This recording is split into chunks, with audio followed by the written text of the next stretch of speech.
తెలంగాణ ఇది కేవలం ఒక భౌగోళిక ప్రాంతం కాదు. ఇది ఒక భావోద్వేగం, ఒక ఆత్మగౌరవ ఉద్యమం, ఒక తరం కలలు కన్నా రాష్ట్రం. హైదరాబాద్ సంస్థానంగా ప్రారంభమైన చరిత్ర నిజాం పాలన నుంచి భారతదేశంలో విలీనమై ఆంధ్రప్రదేశ్లో భాగమే వివక్ష ఆరోపణలతోటి ఉద్యమాల బాట పట్టి వేలాది మంది త్యాగాలు, విద్యార్థుల ఆత్మహత్యలు, ప్రజల ఆకాంక్షల మధ్య చివరకు ప్రత్యేక రాష్ట్రంగా అవతరించింది. 1956లో జరిగిన విలీనం నుంచి 2014లో రాష్ట్ర ఆవిర్భావం వరకు తెలంగాణ చరిత్రలో ఎన్నో మలుపులు, ఎన్నో పోరాటాలు, ఎన్నో రాజకీయ పరిణామాలు చోటు చేసుకున్నాయి. తెలంగాణ రాష్ట్ర ఆవిర్భావ దినోత్సవం సందర్భంగా హైదరాబాద్ సంస్థానం నుంచి తెలంగాణ రాష్ట్రం వరకు సాగిన ఆ చారిత్రక ప్రయాణాన్ని ఒకసారి చూద్దాం.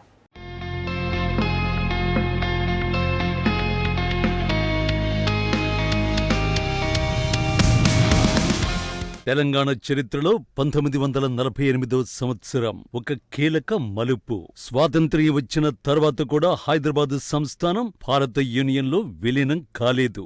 నిజాం మీర్ ఉస్మాన్ అలీ ఖాన్ స్వతంత్రంగా కొనసాగాలని భావించారు. మరోవైపు రజాకర్ల దౌర్జన్యాలు, రైతాంగ పోరాటాలు, సామాజిక అస్థిరత పెరిగాయి. ఈ పరిస్థితుల్లో భారత ప్రభుత్వం 1948 సెప్టెంబర్ 13న ఆపరేషన్ పోలోను ప్రారంభించింది. హోంమంత్రి సర్దార్ వల్లభాయ్ పటేల్ ఆదేశాల మేరకు 5 రోజుల పాటు కొనసాగిన సైనిక చర్య అనంతరం సెప్టెంబర్ 17న నిజాం సేనలు లొంగిపోయాయి. దీంతో హైదరాబాద్ సంస్థానం భారతదేశంలో విలీనమైంది. అనంతరం సైనిక పాలన అమల్లోకి వచ్చింది. హైదరాబాద్ రాష్ట్ర భవిష్యత్తు రాజకీయ నిర్మాణానికి ఇది పునాది అయింది. తెలంగాణ చరిత్రలో సెప్టెంబర్ 17 ఒక కీలక ఘట్టంగా నిలిచిపోయింది.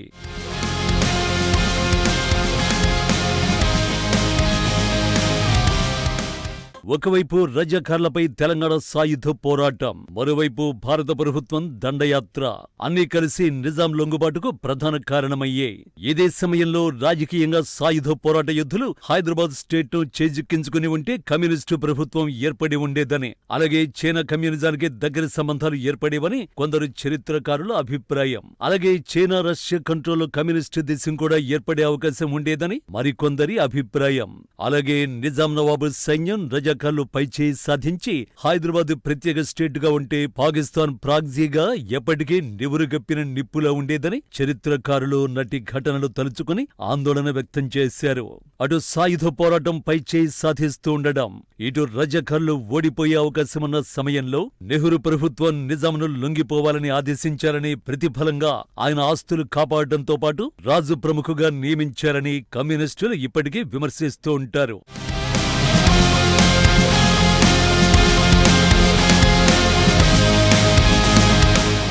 విలీనం అనంతరం హైదరాబాద్ రాష్ట్రం ఏర్పడింది.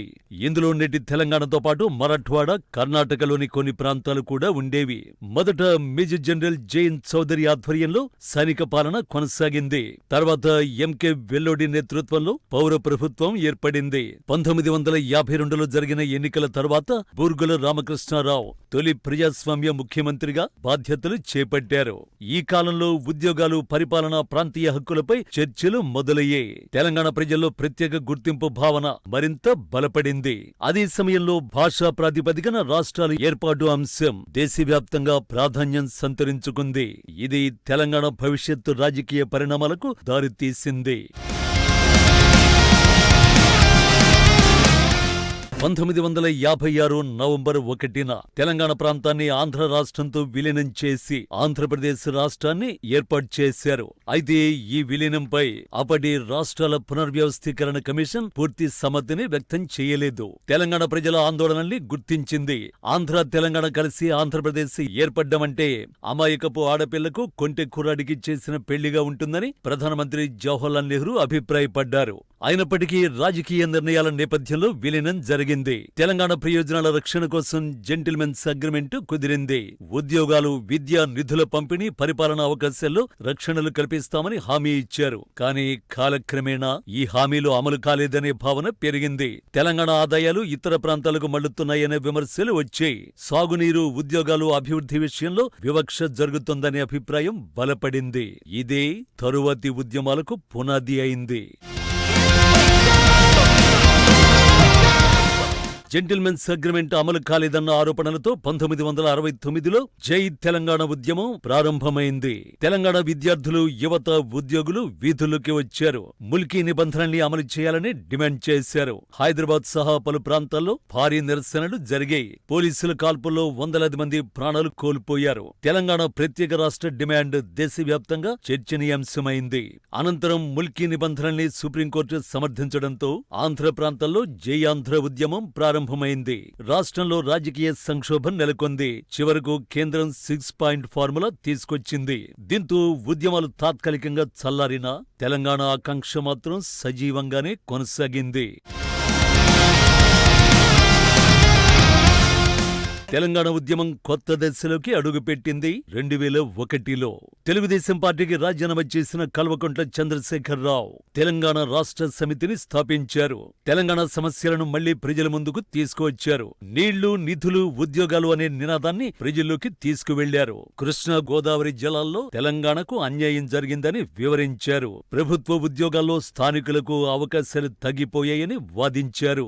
అభివృద్ధి నిధుల్లో ప్రాంతీయ అసమానతలు ఉన్నాయని జనం ముందు లెక్కలు చూపారు. గ్రామ గ్రామాన తెలంగాణ ఆత్మగౌరవ భావనను పెంచారు. దీంతో తెలంగాణ ఉద్యమం మళ్లీ ప్రజా ఉద్యమంగా మారింది. టీఆర్ఎస్ రాష్ట్ర రాజకీయాల్లో కీలక శక్తిగా ఎదిగింది.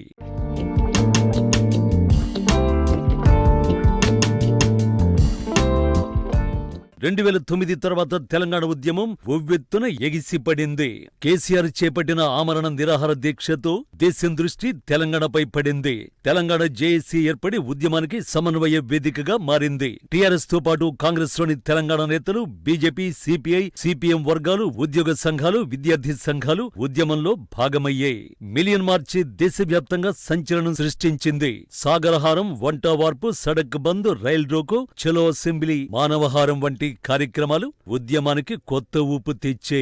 తెలంగాణ ప్రజలు సామూహికంగా ఉద్యమంలో భాగస్వాములయ్యారు. గ్రామం నుంచి ఢిల్లీ వరకు తెలంగాణ నినాదం మారుమోగింది. ప్రత్యేక రాష్ట్ర డిమాండ్ కేంద్రంపై తీవ్ర ఒత్తిడి తెచ్చింది. తెలంగాణ ఉద్యమ చరిత్రలో సకల జనుల సమ్మె ఒక మైలురాయిగా నిలిచింది. ప్రభుత్వ ఉద్యోగులు, ఉపాధ్యాయులు, కార్మికులు, సింగరేణి కార్మికులు, ఆర్టీసీ సిబ్బంది సమ్మెలో పాల్గొన్నారు. రాష్ట్ర పరిపాలన దాదాపు స్తంభించింది. ఉద్యమ ఒత్తిడి పెరుగుతుండటంతో కేంద్ర ప్రభుత్వం రాష్ట్ర విభజన ప్రక్రియను ప్రారంభించింది. 2013లో కేంద్ర కేబినెట్ తెలంగాణ ఏర్పాటుకు ఆమోదం తెలిపింది. 2014 ఫిబ్రవరిలో పార్లమెంటు ఆంధ్రప్రదేశ్ పునర్వ్యవస్థీకరణ బిల్లును ఆమోదించింది. చివరకు 2014 జూన్ 2న తెలంగాణ భారతదేశ 29వ రాష్ట్రంగా ఆవిర్భవించింది. దశాబ్దాల పోరాటం, వేలాది త్యాగాలు, లక్షలాది ప్రజల ఆకాంక్షలు ఫలించాయి. తెలంగాణ రాష్ట్రం కేవలం రాజకీయ నిర్ణయం కాదు, అది ఒక ప్రాంత ఆత్మగౌరవానికి లభించిన చారిత్రక గుర్తింపు. పోరాడితే సాధించగలమనే విశ్వాసానికి తెలంగాణ శాశ్వత నిదర్శనంగా నిలిచింది. In which the bill was being passed. నీళ్లు, నిధులు, ఉద్యోగాల నుంచి ఆత్మగౌరవ తెలంగాణ వరకు ఇది ఒక ప్రాంతం గెలిచిన చరిత్ర కాదు, ప్రజాస్వామ్యం గెలిచిన చరిత్ర.